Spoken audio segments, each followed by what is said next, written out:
नमस्कार, मैं विशाल। एक बार फिर से आप सभी का स्वागत है। तो नरेंद्र मोदी जी गुजरात में हैं, साबरमती रिवर फ्रंट पे गए, खादी उत्सव को संबोधित किया। उस संबोधन के दौरान उन्होंने कई दावे किए, जिसकी चर्चा कल। आज सिर्फ चरखा चलाने की चर्चा, मंदिर टूटने की चर्चा और एक हिंदू की हत्या की चर्चा, सिर्फ इतनी ही बातें। तो जो वहां पर गए तो देखिए किस तरह से ये चरखा चला रहा है।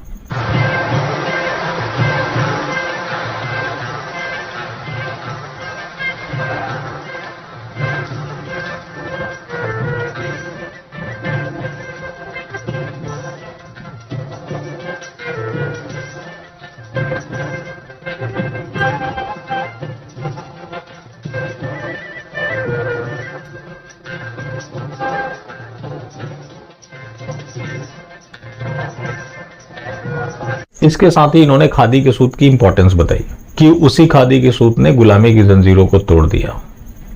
मतलब गांधी जी ने चरखा चलाकर आजादी ली। इनके कहने का मतलब तो यही होता है।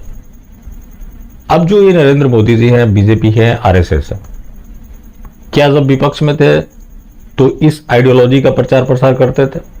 जिसका जवाब है नहीं। इन्होंने वीर सावरकर जी को प्रमोट नहीं किया। सरदार पटेल जो कि कांग्रेसी थे, उनके कंट्रीब्यूशन को इन्होंने प्रमोट किया। गांधी को अपना आदर्श मान बैठे। अब क्या होता है, जिस दिन गांधी जयंती होता है, गोडसे जी को भी याद किया जाता है। और ये आईटी सेल के दिहाड़ी वाले जो हैं, या बाकी जो मास्टर स्ट्रोकवादी जमाती हिंदू है, जिसे अब्बास प्रेमी भी आप बोल सकते हैं, तो उस दिन कैसे बोलते हैं और कैसे लोगों को घुमाते हैं कि आज ही के दिन साहब और हम अलग अलग होते हैं और किसी से किसी को समस्या नहीं, क्योंकि नरेंद्र मोदी जी महाराज गांधी को याद करते हैं। बाकी जो राष्ट्रवादी ग्रुप है, ये लोग गोडसे जी को याद करते हैं, लेकिन किसी से किसी को समस्या नहीं होती। देखिए, ये लोग झूठ लोगों से नहीं बोलते, ये लोग खुद से झूठ बोलते हैं। खुद से झूठ बोलने का परिणाम है कि आप वैसे व्यक्ति से हर उम्मीद कर बैठे जो आपकी विचारधारा को इंडोर्स नहीं करता, लेकिन वो सबसे बड़ा रक्षक जो उस आइडियोलॉजी को नकार रहा है और उसका रक्षक बताना। अब जो ये गए वहां चरखा चलाया, उसकी इंपॉर्टेंस बता दी। क्या खादी के सूत से आजादी मिली थी? तो बाकी जो लोग फांसी पर चढ़ गए, उनका क्या? वीर सावरकर जी को इन्होंने कभी उतना प्रमोट नहीं किया। चुनावी मुद्दा जरूर है, तो एक चीज तो है कि ये चीज सबको मान लेना चाहिए कि चुनाव के दौरान जिन चीजों को ये याद करेंगे, चुनाव जीतने के बाद उसी के विरुद्ध काम करेंगे।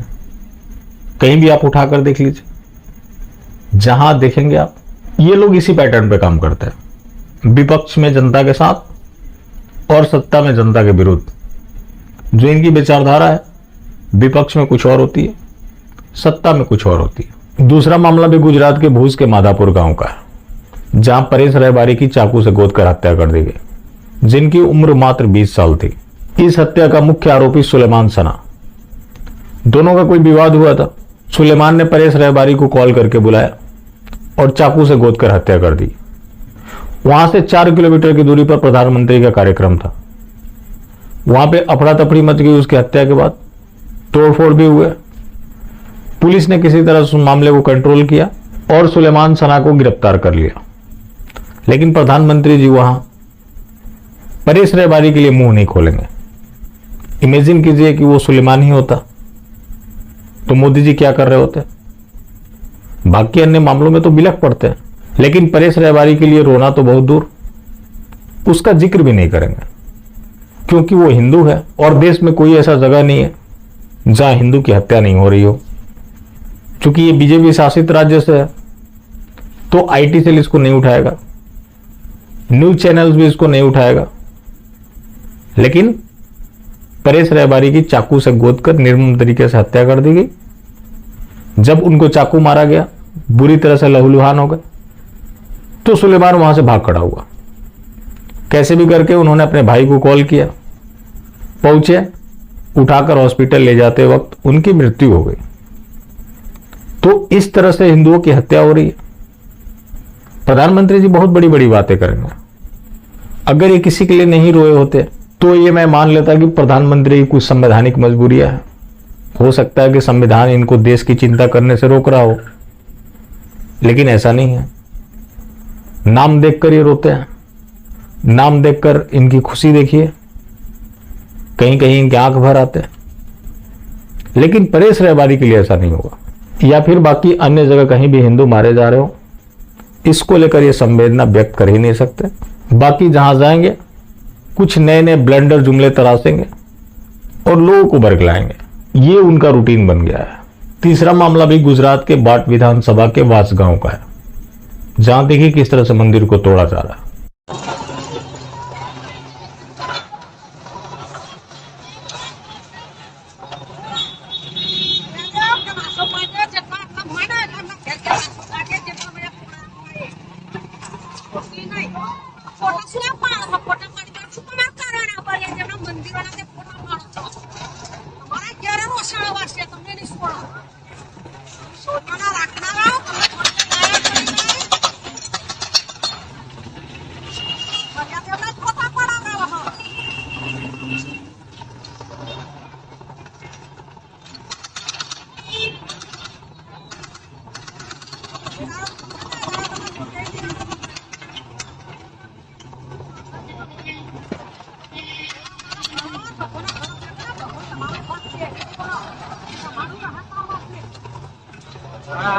वहां बीजेपी की सरकार, केंद्र में बीजेपी की सरकार, लेकिन मंदिर को निशाना बनाया जा रहा है। ये पहली बार नहीं हुआ।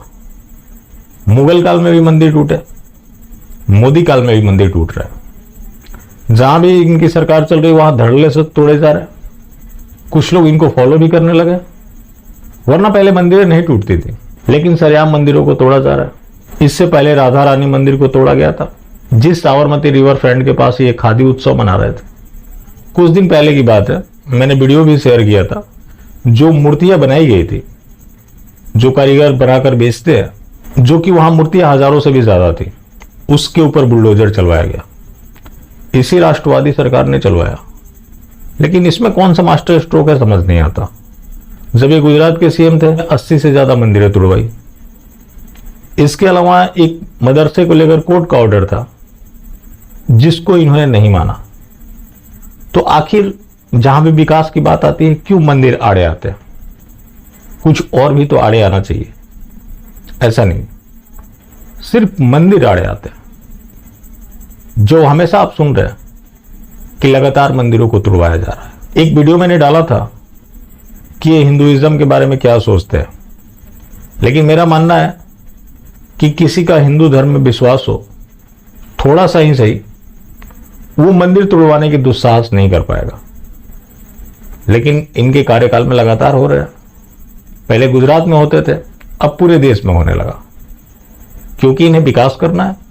और सबसे बड़ी बात क्या हो जाती है कि यहां पे जो चाटुकार मंडली है, बहुत ऐसे भी होंगे जिनको कुछ नहीं मिलता, बिना फी के वकालत कर रहे, वो भी ऐसी घटनाओं को डिफेंड करता है। एक तरफ तो आप मंदिर तोड़ रहे हैं, 180 के करीब स्ट्रक्चर हैं जो रेलवे लाइन पे बने हुए, चाहे वो प्लेटफॉर्म हो, रेलवे स्टेशन हो।